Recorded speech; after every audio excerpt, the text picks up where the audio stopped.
A very good evening to you. Thanks for joining us on the Friday edition of the show.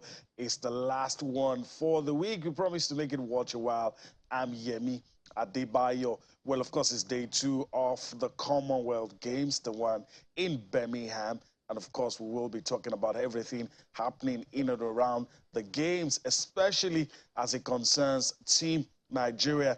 That will be our focus on the show tonight. Of course, I'm not going to be alone. There'll be a lot of contributors to the show tonight. We also have a special, an exclusive interview lined up for your viewing pleasure. We will take that as soon as we get to that point. And of course, we will, talk about the big one tomorrow, the Community Shield. Manchester City and Liverpool will take to the field. We'll listen to both managers talking about Pep Guardiola and his counterpart, opposite number, talking about Jurgen Klopp, speaking ahead of the curtain raiser for the English Premier League. The fans cannot wait for the English Premier League to start. So we talk about that as we go on the show.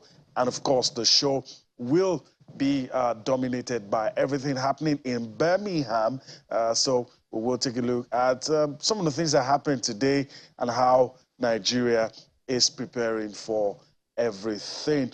All right, at some point I expect to be joined by Alfred Okoligbe and of course my partner Austin Okora Ackman, also waiting in the wings to give us, of course, news and information around Team Nigeria and by extension what is happening at the Commonwealth Games. But first, I need you to sit back and relax as we bring to you an exclusive interview with Channels Television that the Minister of Youth and Sports Development, Mr. Sonidari, had. And he spoke on a wide range of issues relating to Team Nigeria at the Commonwealth Games and every other thing. So sit back, relax, enjoy this. We'll come back for more on Sports Tonight. Honorable Minister, what happened in Oregon is beautiful. We love it, and I'm glad you said we want to take the momentum into the Commonwealth Games. How can this impact towards the development of athletics back home, particularly having programs that will give us more talent? Well, apart from finding young, talented sportsmen and women, grooming them from the grassroots and grooming them over time, one of the other bane of sports development is limited funding. Funding is critical. Funding for the infrastructure they need, funding for the technical crew, the coaches, funding for the athletes. They need grants for school. It's really important. Look at some of our athletes, if not the fact that they have scholarship and grants studying in America and they can compete in the circuit there, we will not get the kind of production we're getting from them. I think that we want to also domesticate that. Create some kind of grant, scholarship for our talents who are studying in Nigerian universities and academic institutions, since not all of them, only about 8% can really make it out there in the US. But then we can create the same kind of opportunities and conditions for them back home. And I think that's the one big lesson we've learned, to find a way in which we can create that kind of grant, that kind of scholarship, but also work with the NOC to expand the number of our athletes that really enjoy this Olympic Solidarity Scholarship and ANOCA Scholarship. It's just 14 right now. We want to see if we can get 50 of them because we really see that they excel very well. For us, there's a glimmer of hope. The National Sports Industry Policy, which will soon be presented to the Council, has looked into all of these aspects. Of course, with the 3 triggers of infrastructure, investment and incentive. And the incentive is important. Incentives for our athletes, investment in our athletes, investment in infrastructure. And I hope that once this is approved, we can get the private sector participation that is critical to whatever we want to do. Honorable Minister, there were some slacks at the World Championships in Oregon, particularly administratively, and our athletes got ready for it. What is your ministry doing to ensure that we don't have this sort of setbacks anymore? Well, interestingly, if you're speaking about 1 or 2 athletes that were not happy, they were not able to compete, I don't think it was a slack. I think it was just basically us applying our zero tolerance. Recall 1 year ago, we were at the Olympics, and 9 of our athletes were disqualified from competing because they took their last test late. Now, we left that with that bitter experience, with a promise that we're going to recalibrate. We're going to introduce a zero tolerance, such that 2 weeks to any major competition, if you have not completed your 3 OCTs, you will not enter. Now, one of them switched allegiance 2 weeks before the competition. You need a span of 6 to 9 months to meet the testing regulation. We're watching the facts. The integrity unit is watching us closely. Nigeria is in the A category. You make the slightest mistake, you're in trouble. So we have to walk the fine line, and that's my responsibility. That's my responsibility, no sentiment at all. The other person, somehow, the whereabouts form or information was incomplete. So when I checked and they said, 2 days to the competition, they will rush their 3rd test. I said, no, apply the rule. It's too late. And that's what happened. Of course, when it comes to this testing, everybody has a responsibility. The athlete, the AFN itself, and of course the ministry's job is policy. Apply the policy without any discrimination. And that's what we did. What's important then is that 3 days after that, I don't know whether it's connected or not, the integrity unit, very much dreaded, issued a statement, extensive statement, commending the Ministry of Youth and Sports and the Nigerian government for its success in turning around its anti-doping history. We moved from 27 tests last year to 155 this year. They also noticed that we just made sure that anybody that has not done the OCT test is never presented, because they will just wait for you. The rules are there, 15. They wait for you. The moment you cross that line, they come back to you. So, we think it's important. When you look at what has happened of recent, you look at our history of substance abuse. You look at the most unfortunate one of Blessing Okagbari, a star athlete who for 12 years or so has worked really hard, almost hitting the zenith. We just felt we don't want any Nigerian athlete to fall into that trap. We've done a lot of awareness courses, but we must apply the rules as given by the World Athletics and the Integrity Unit, and that's what we've done. What can we do to discover more Ese Bromes and Toby Amusan? Grassroots, talent hunt. There's no substitute for it. In every sport, you look at basketball in America, you hear the stories of some of the greats, the late Kobe Bryant, the current Akeem Olajuwon. You look at the story of some of the best players now. They tell you their story, how they started. They were discovered from the backwaters of their society. I'm not saying talents don't also come in the urban center, but that early discovery is important. That's one. And then development of the individual and development of the sport must go hand in hand. And then you create an incubator process that places them on a program. And that's where the federations come in. You find them, the program that trains them, and then you make sure they attend as many competitions as possible. That's what sharpens their skills. You don't keep them in camp. In camp, it becomes a drudgery. But when you place them in competition, they said iron sharpened iron, and that's when you get best of them. One of our core mandates as a ministry is grassroots development. We introduced the talent hunt program. When people look at it, people think it's a joke. We have 7 young people there. We have the 8-year-old, 9-year-old boxer, Shekinat. We have the young boy who is, he calls himself the Fish. Just this year, he's won like 6 different international medals. We have another boxer.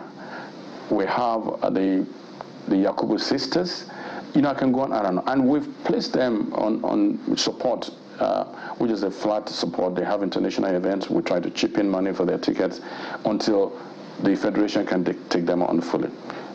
So that program is fully developed. We just need enough funding to go with it so that they can go for competitions on the continent and also outside the continent. Let's come back to the Commonwealth Games. For a country as Nigeria, with our population and our blessed, shouldn't we be competing in more than 9 sports? Austin, it boils down to what has happened in the last 10 or 20 years. You see, there's a difference between when you simply throw money or fund international competitions. When there's a World Cup, you release money. then it dries up. I call it episodic funding of sports. That is not sports development. When there's All Africa Games, we release money. After the games, we sit back. We expect some magic to happen. Now, you must sustain the funding of sports, irrespective of whether there's a big game coming or not. That's what we call sports development. And that's the effort we have been making, to change that mentality, to say, oh, we must always win. We must compete in all the sports. It is an investment. Unless we invest in our athletes, young or the elite athletes, we have to invest in them. What are these levels of investment? Invest in their education. Now, education and sports is almost inseparable. In fact, if you have the best talent right now in America and you're not in school, you cannot play basketball. So education and sports, because there's discipline, a couple of things that it introduces. You must also invest in them in terms of giving them grants. Beyond paying their school fees, scholarships they need, they also need money for a few things. They need money to pay their coaches, they need money for the good nutrition. They also need a bit of income that they can, because if you're an athlete, you want to practice 4 days a month or in a week, but you have a day job, you have a 9-to-5 job, and you have to survive. You prefer to go to your 9-to-5 job. You end up practicing for 1 day because nothing comes from your practice. Then you wait until 2 months or a month to a massive competition, and you want to just rush it and go there. Now you have somebody in Kenya, you have somebody in the UK, in Bahrain, who trains 4 times a week, has the time, gets the support he needs. By the time you get to the competition, he has had about 350, 400 hours of training. You've only had about 60 hours of training. So when you see what the output we get from our athletes, even though they're few, you must really commend them because they've not enjoyed the kind of opportunities that others have. I think that we've made an effort to change that narrative.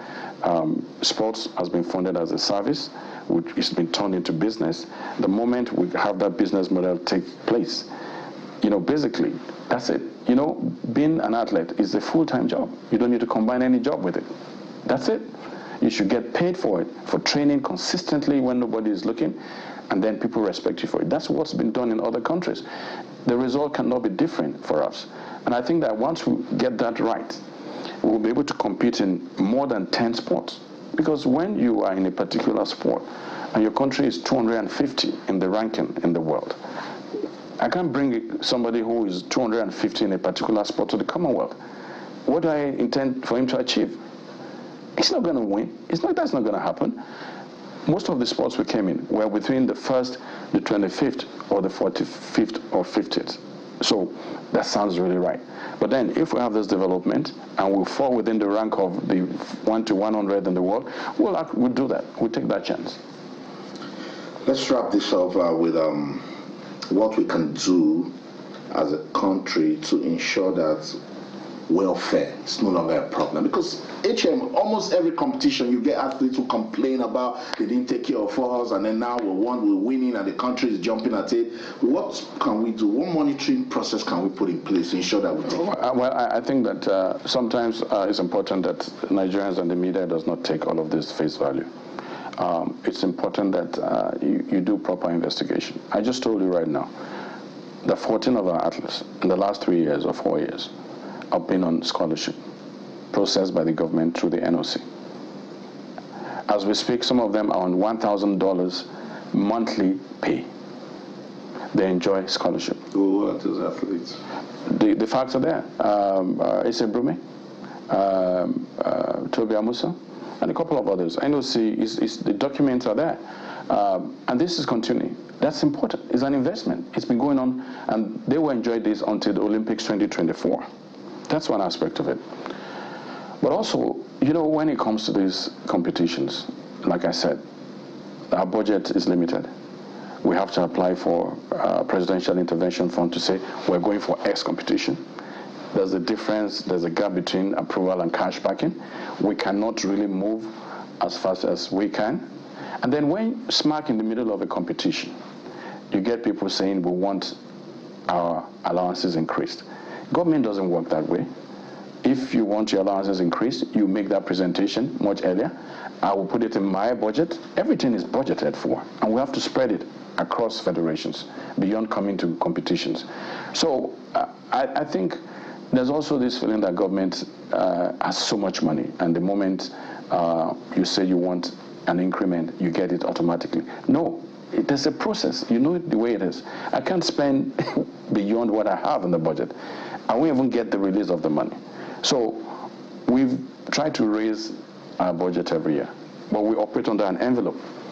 That is, you have a cap. You can't go beyond that cap. We know how much you requested for the Commonwealth.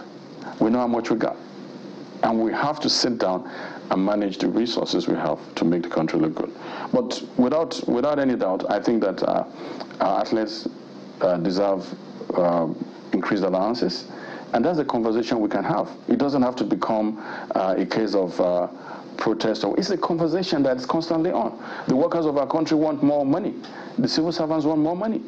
Even in private sector, people want to be paid more. And then a conversation happens. And that's what I want to see. It's not this question of wanting to say, oh, we've not been taken care of. Let me tell you, we've kept people on the Team Nigeria for so long. We move them around. We pay for their tickets. We lodge them. We keep them. Is not government doing that? That's some level of investment. So allowances is not only that. When we get you to point A, point B, point C, that's one point of investment. When we kit you, that's one point of investment. When we do the documentation that's necessary, we get you the visas. That's one point of investment. When we hold the national trials, we hold the classics, we hold the National Sports Festival, that's another point of investment. So there are multiple points of investment. But when it comes to allowances, that's what everybody focuses on. Absolutely. But it's good to always have a healthy conversation. Let's have that conversation. You don't wait until you're smack in the middle of whatever and you think, oh, this is the time to hold the government to the truth. It's not going to work, because eventually I will have to go back, look at my budget, find a way but unless we have that conversation, oh, this is what we're getting now, this is what we expect to get, and then we'll find a way to meet each other. Yeah. That's the way it's done everywhere in the world, and it's not going to be different for us. HM, I like that you mentioned kids. Who are you holding responsible? Someone misspelled Nigeria's name at the World Championship. See, simple. Like I said, it's a decision you have to make. It's an eye that was missing on a single jersey. This time around, we got Nike, a foremost kid producer in the world. In a factory line, you get products that don't meet whatever it's done 100%. So that mistake was made by Nike. Perhaps somebody should have found it out and pulled it out. But that's just one single jersey, a single one. And I look at what's going on. I said, well, I think I'm going to concentrate on the gold medal, the silver, and the performance we had. I think that's more important, because it's been explained. We went to Nike, the best whatever kit maker, in their production line, and I was missing just a single jersey, one single one. So we should hold Nike responsible. Also, someone in the ministry that didn't look at that. The ministry is not responsible for the kids. Someone gave the athletes the kids. The federation, I've said it repeatedly, when it comes to the gear and the equipment any federation uses, is the federation that is responsible. Because what the athletes use is different from what the boxers use. So what the ministry does is really just simply release the money. And then that's where there's a board. People think the ministry does everything. No. So what did the AFN say to you? What explanation? The AFN they issued a release. There was a statement that explained what happened, saying that, mistakes like this happen. It was only one single jersey that they made that mistake. They checked everything, that perhaps if somebody had noticed, it was just a simple effort of pulling that out and correcting it. And like I say, in every factory line, in the car factory line, in shoemaking, mistakes are made on one or two pairs. You just need somebody to pull it out. Sometimes cars are produced and manufacturers call back your cars after 2 years because they notice a default. It happens. It's a production line. And you know Nike, you know how many jerseys they're producing globally for teams and for merchandise and the rest of them. Of course, I felt really bad about it. I felt really bad. But I also think that we shouldn't make a mountain out of a molehill. At the same time that was happening, this country was producing a world champion, was breaking records. Which will you choose? The controversy over an eye that's missing, or celebrate the gold medal, the world champion that we produced, which is more important at that point. Mistake was made, that is corrected, we move forward from there. With the way we've prepared, what are your expectations for these Commonwealth Games? My expectations are great, bearing any injuries. You know, I said it on the radio program, I said, you know, the Bible says, I haven't done everything.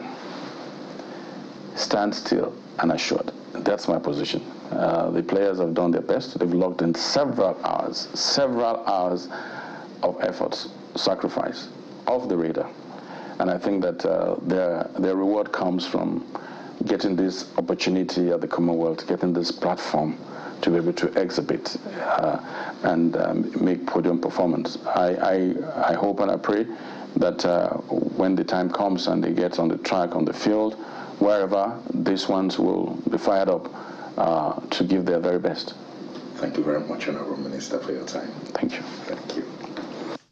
All right, as an exclusive interview with the Minister of Youth and Sports Development, Sunday Dari. Of course, our correspondent, Austin Akpan, caught up with him, and of course, he addressed a whole lot of issues, a lot of takeaways from what the minister said. But we need to pause and go on a break right about now. When we return from that break, we'll thoroughly digest what the minister had to say, and of course, hook up with Austin Akpan, and hopefully Alfred will join us as well as we take a look at everything happening at the Commonwealth Games. All right, welcome back. It's day 2 of the Commonwealth Games. And of course, we're here talking about everything happening around that. Earlier, you listened to the Minister of Youth and Sports Development, Sunday Dari, talking about all issues that have been in the media, and of course, also his expectations from Team Nigeria. All right, my colleague is in the center where everything is happening. Austin Akpan joins us now. A more relaxed Austin Akpan, I must say. Greetings to you, Austin. Thanks for finding out time to be with us on the show tonight. Sporty greetings to you, Yemi, and of course, all our viewers joining us from different parts of the world. Still an action-packed world of sports, and the 2022 Commonwealth Games giving us so much reasons to talk sports. We saw the opening ceremony yesterday, got us talking, Yemi. I felt the power of sports once again, and from the fans that I spoke with, they're confident that we can use sports to unify the world. I love it. All right, speaking about the fans, let's just quickly listen to the fans. I think it's only fair we listen, feel their pause, see the level of excitement, and of course, hearing them on what they feel, how we can use sports to develop the world. I expect a lot from them, in particular from Toby Amuson. I think that's one of the reasons why I bought a ticket for that day, because this is the first time we have in Nigeria that have the world record, and that's what we are looking for, and that's what we need at this particular moment, because Nigeria needs this. We are one, and we need to stay one. So at this period, we need to just soak in the victory and then let her enjoy this and forget any other thing. That's what I think. And the team Nigeria here, they are awesome. The parade today, they are beautiful. The outfit is just so fantastic. So we expect a lot from them, and I know they are ready to give us what we need and what we want. Well, I'm expecting to see them performing very well, representing the continent of Africa, because I've seen we have lots of athletes from South Africa, Uganda, Nigeria, Ghana, Seychelles Islands. So there are lots of athletes from Africa, and I was welcoming specifically those from South Africa. So I was in the region of Africa. We have so many athletes, and I hope they are going to showcase their talents and represent Africa as a whole. Excellence in sports, the level playing field being demonstrated that it doesn't matter about your background, as long as you're good, and you'll win. All right, cross-section of sports fans speaking to our own Austin Akpan.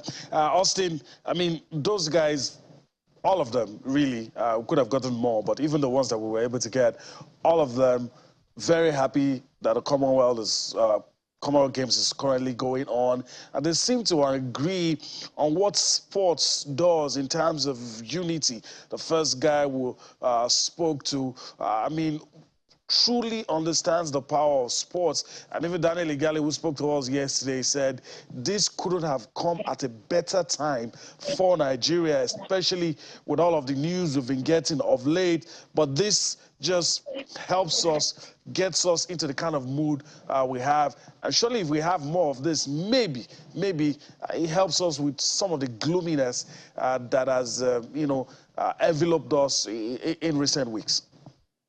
You know, each time I take a look at our world of sports, I see so much opportunities.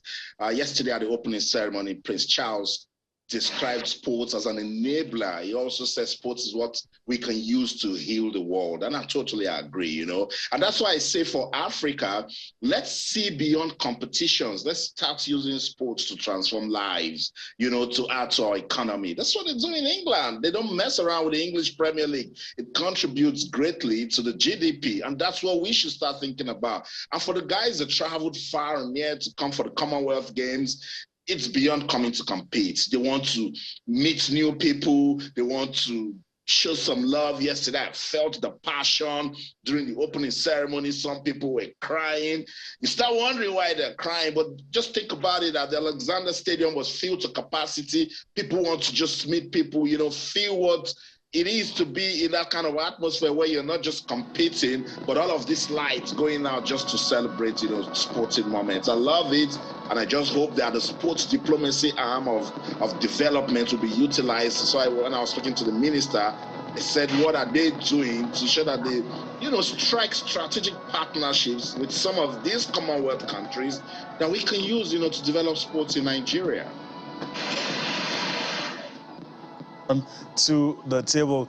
I remember in 2010, there were some separatist regions in Spain who are agitating for independence. But when Spain won the World Cup, everybody forgot about Catalan and this. Everybody very happy celebrating Spain at that moment. And it took a while before everybody started, you know, going back to some of the other issues.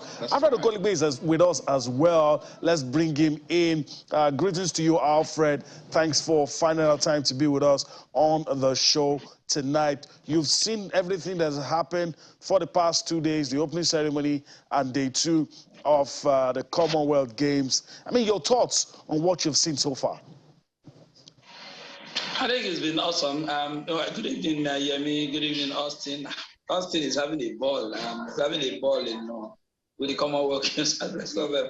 I think it's been awesome. It's given, like you said, given the kind of the wave that we're riding now in terms of sports, people want to take us serious now. Tobiloba Musa's world record run at the World Championship just put us out there. Only 3 records were broken at the last event. That's at the last World Championship, and she did one of it. And everybody's like, "Hey, these Nigerians are coming with even the 4x100 team that didn't get to win a medal. They didn't finish on the podium, but hey, they broke an African record that stood over the years. So in terms of the general field, the expectation is very high. The competition so far has come across as one that has been well planned. The participation has been huge. People coming in, like Austin said, wanting to meet and make new friends. Of course, expand the frontiers of the kind of camaraderie or the kind of network that they have. So in terms of that, it's been awesome. And let's hope that the competition, that is the competition, those who are playing, those who are participating in different events will come good. Our record in this competition has been 11 gold medals. So hopefully anything more than that 11 will be a huge success in terms of Nigeria's outing at the Commonwealth Games. All right. Good to hear. Let's also get some perspective, of course, from an Olympic medalist represented Nigeria a lot of the times, currently right there in Birmingham. Let's listen to Mary Onyali on the show, get some of our thoughts. We'll come back to continue with the show. Athletics is always the king of sports, but here, Olympics, I mean, name it. I'm not saying this because it's my sport. We all know it. Without athletics, there's no life in any sporting activity. They're going to do well. They're going to do well. Toby is already, like we said, leading the way, and Asa is right behind her, and both of them are going to ignite the other athletes. We can't stop short of talking about our 4x1 women. They shattered my record. Now all my records are gone thanks to them. So we want more records, both Africa, national and continental, world. We need all of it. The athletics people are super ready. It's been a long season. We had 4 major championships this year, back to back to back. These athletes have not rested. So I believe for those that have not been able to hit their mark this year, this may just be it, and it will be a nice crown on their season. That's a feeling everywhere. This may just be it. This may just be it. I'm hearing it everywhere. The administrators, journalists, the fans, everybody, sports lovers all over. Something is, I can't explain it, but you can sense it, you can feel it in the air. And even Mary Onyali says it, this might just be the time. I don't know if Austin is in agreement with that. Our best performance so far at the Commonwealth Games has been getting 11 gold medals at a haul of 38. You look at 1994, 2010, and 2018, those times were the best player. And Daniel Igali says, the president of the Wrestling Federation, was on the show with us yesterday, and he said what could be a better performance will be surpassing that 11 gold medal mark, just as we did at the World Champs. We've never won gold. We got there, we did. So you think it's possible this time? You see, I always try to de-emphasize winning and just, take a look at how ready you are for a particular competition. Yes, we are beaming with confidence because of what Toby Amusan did at the World Championships in Oregon. Can we win medals in Birmingham? Sure, we will. And it's about sustaining the momentum. So Toby did something good. Ese Brume also won a silver. That can motivate Favor of Philly. That can motivate Roots or Sora. That can motivate even the men's team, our athletics men's male team that has been struggling. It's about sustaining the momentum. So that's why an enabling environment is important. And sometimes an enabling environment is not necessarily giving people all sort of monies, but support, mental support, being there for them, particularly when they get injured.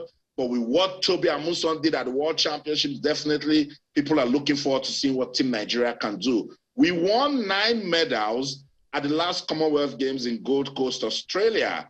This time around, if you check, and coming from what Toby did and this beautiful leap that Ese Brume had in Oregon to win a silver medal, you'd expect Team Nigeria to go all the way. Athletics, for instance, the male team should be able to do something this time around. Favor Asher is in fine form. He can impress. Shakiri is in fine form also. He can impress. Don't forget, Ruth Osoro also made it to the finals in Oregon in long jump, but she was just unfortunate not to get on the podium. So with athletics and what Mary Onyali said, we can believe, but not pressure, not pressure. We just need to jump on what we achieved in Oregon and get better. Wrestling, they always give us medals. So you expect them to do the same thing. Blessing Oburu Dudu, Messi Adekroye, Odwanyo Adekroye, they are all on fire. Let's hope that the men too will come back and do the same thing. But for me, I want to see how we can use these Commonwealth Games to revive boxing and weightlifting in Nigeria. And those are the 2 sports I'm taking a closer look at to see if we win medals there, we go back home and sustain that momentum. Don't go to sleep. Don't say, oh, we won, for instance, 15 medals at the Commonwealth Games, we've arrived. No, particularly in discovering and nurturing young talent, let this be a springboard that we can, use. All right, talking about being a springboard, Alfred, let me come to you quickly. We asked an Efiok the last time he was with us on the show. Could this be a turning point for Nigerian sports? We did what we weren't able to do for a long time. A moment like this, you think, shouldn't just go past us. Like Austin said, should be a moment where we put all hands on deck and ensure that our best is not in our past, but our best right ahead of us. Well, if you ask me, I think it's hypothetical sort of. It ought to be, but then we've seen over and again how we somehow shoot ourselves in the foot, take the wrong turn, and everything just goes awry. We've seen it over the years. I am not totally convinced. I'm not really totally convinced that the managers of our sport sometimes really do that which we expect them to do. Sometimes the Toby Lover emotion that we are celebrating today, and some of the successes some of our athletes have achievement they've had lately. Sometimes, if you want to look at it, you want to put it back to the athlete themselves, deciding on themselves by themselves to work really hard. We look at the championships or events around the world. How many? There are sports out there which ought to be attending the World Championship, at the African Championship. At the end of the day, what do you get to hear? We don't have money, so we can't attend these events. And you look at the list of those who are participating in these events, you'll find the likes of the countries in quotes, no disrespect to them, countries that you say ordinarily you should not be talking in the same breath. You should not talk about in the same breath with Nigeria. So I think we need to do a lot more. We need to show our presence in the development stride of our sports, various facets of our sports, be it the popular ones. I think the reason why we're celebrating the success, the athletes are enjoying now, is because the football, as far as I'm concerned, is our non-qualification for the World Cup. Just kind of, nobody's talking about the World Cup that is happening this year because we're not part of it. So let's focus on other things. It should be an opportunity for us to turn around the fortunes of our sport. But I wouldn't be surprised if we don't ride on the crest, if we don't seize the opportunity. All right, we're hoping that will not be the case. All right, before we go on break, let me just quickly go to Austin. Let's talk about the Nigerian presence. I asked you yesterday, we've seen pictures everywhere. So what's it like? You've probably seen people that you're used to seeing back home. A lot of people are saying it's like a carnival atmosphere right there in Birmingham. Yeah, it is. Some sports journalists are right here in Birmingham.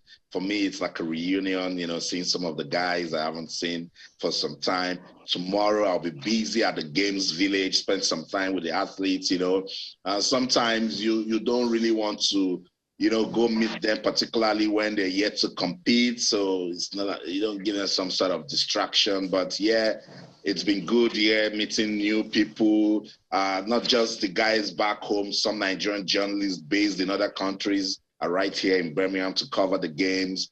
And it's been good, particularly from the opening ceremony that we had yesterday to this moment where Nigeria started off by winning in the table tennis doubles event.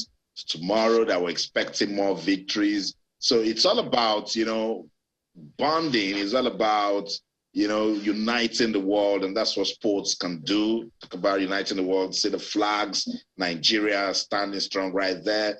Some of the team, and then the essay to the minister, to Budgetary right there. Also, everyone that I know that is fully involved in sports is right here, and it's a good feeling here. All right, it is. Let me also allow Alfred say something, because after the break we'll be done with the Commonwealth Games. Alfred, well, let me extract a prediction from you, if I can. Do you think we'll be able to surpass? Austin has answered in a way he's not going to focus on medals, but do you think we'll be able to surpass some of the best performances we've had at the Commonwealth Games in this edition? Well, I think it's possible. Sometimes when you look at the Commonwealth Games, how well our special athletes too can kind of give us a leverage sort of for us to build on. But the athletes that represent, especially in athletics, all of a sudden we're beginning to talk about the athletes in good light.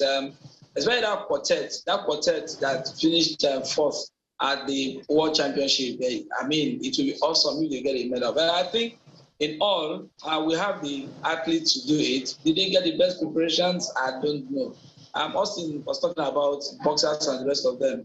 I'll be surprised if any of the boxers make it out of there, because that is one sport we've not given the attention that it deserves. Boxing is we are strong people. We're strong, we're agile, we can fight. But the association has not really come good in terms of having fights and the rest of them. So in that respect, maybe not, but it's looking good. Like I said, it's looking good. The prospects are good. So I wouldn't be betting against the team not to get up to 11 medals. All right. That wasn't a yes or a no, but very smart way to answer the question. All right, let's go on a break. When we return from that break, we're done with the Commonwealth Games. We'll look at the curtain raiser for the English Premier League as a Community Shield. We'll be talking about that next. That'll be after this break. All right, welcome back. Of course, a lot of football fans are happy. The curtain raiser, the event that heralds the English Premier League season, it's upon us. So let me just quickly go to Austin. Austin, I know we're done with the Commonwealth Games, but I'm tempted to ask, is the Community Shield getting the attention it should with all the things surrounding the Commonwealth Games? At the end of time for people to talk about the Community Shield? Definitely football fans, they love their football, so they will talk about it, but I tell you, it's not the same with the Commonwealth Games going on, because I spoke to some Brummies, in Birmingham. If you're from Birmingham, you're called a Brummie, and they said, look, right now the capital of England is Birmingham because it's getting a lot of attention. People are here, but look, it's football. It definitely gets its following. Manchester City and Liverpool, they come big in this country, so a lot of football fans will look forward to it, but it depends on what you have on the schedule for Team GB tomorrow. So if England is really busy, some people will, maybe just, have a peep of what's going on right there at the Community Shield. For the Community Shield, sometimes it's ceremonial, it's just to get the league going. So some people can just catch up on highlights or just know the results and they're fine. But right now, it's all about the 2022 Commonwealth Games. Yeah, I can understand. Alfred, let me get to you. Let me listen to you. What should we expect tomorrow? Will tomorrow give us an indication of what these two teams will do in the Premier League, or is just a one-off? A lot of people regard these teams as the best currently in England. They feel they are miles ahead of the others. Chelsea comes a bit close, but still not on the level of these two. So do you think tomorrow's game will give us a glimpse of what they'll do this season? I think it will. Definitely, because the two managers in charge of this team, Klopp and Guardiola, these are managers that are not used to losing games. They take no prisoners. These are guys who are serial winners, who everything for them is business. And, bragging rights, sometimes your season can either be good, you're out in the community shield, or it will just go all right. We've seen for when Arsenal, at the last time Liverpool got to this level, it was Arsenal that beat them some years back. And I don't think it leaves a good taste in the mouth. Between Guardiola and Klopp, these are two guys who really want to win. I think they've pulled all the stops. New players coming in. Haaland is a massive factor for a team like Man City. And, of course, the replacement that Liverpool had for Sadio Mane. So the competitions like this, there's a trophy at the end of the day. You say it's ceremonial. Yes, we agree it is ceremonial, but it's something that just to be the trophy cabinet. Some people just want to get something to soak during this time because those periods, those momentos are the things you have at the end of your career to say, okay, I want this or that. Yeah. So it's still something to play for. All right, something to play for. Let's listen to both manager Jurgen Klopp and Pep Guardiola. Let's listen to them ahead of the big one, and we'll come back to wrap things up on the show. But of course, we have a little change in our team. We lost Sadio, who was a fixed lineup player for 6 years. That's clear. But it's always like this. We cannot only try stick together forever. We have to make changes. And when Sadio came and asked or told us that he wants to face a new challenge, because it was early enough, we accepted that and said, yeah, when the club is coming and then everything goes well, then we can do that. So we had time to prepare that situation because he came early, and that's what we did. And now we have to find together again. That's completely normal as well. It was always in pre-seasons like this, and this year is not different, but with the difference that one fixed point is gone. Bobby's crucial for us. Bobby's heart and soul of this team. So the way we played in the last 2 years was only possible because of Bobby. And that's why I'm really happy that he could train the majority of the time here in the preseason so far. And everything looks really good. I have a surgery after the last season. Like, he played the last 2-3 games with an important injury. He made an incredible effort, but of course he could not continue to do that. He made a surgery. So far it's going really, really well, but we have to be careful because it was a knee, and hopefully I don't know, it needs a time. And I think August will be out, but maybe in September start to be with us. We'll see.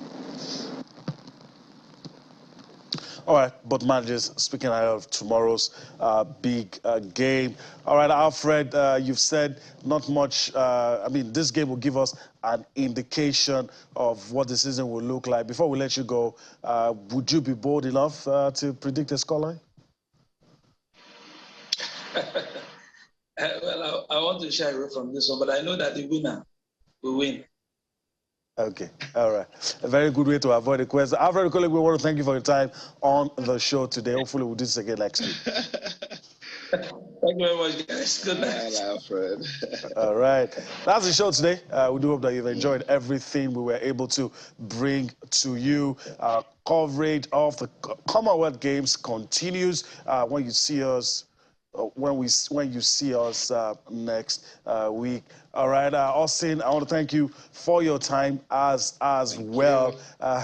You're doing a great job covering the games. We'll do this again next week. Thank you, I mean.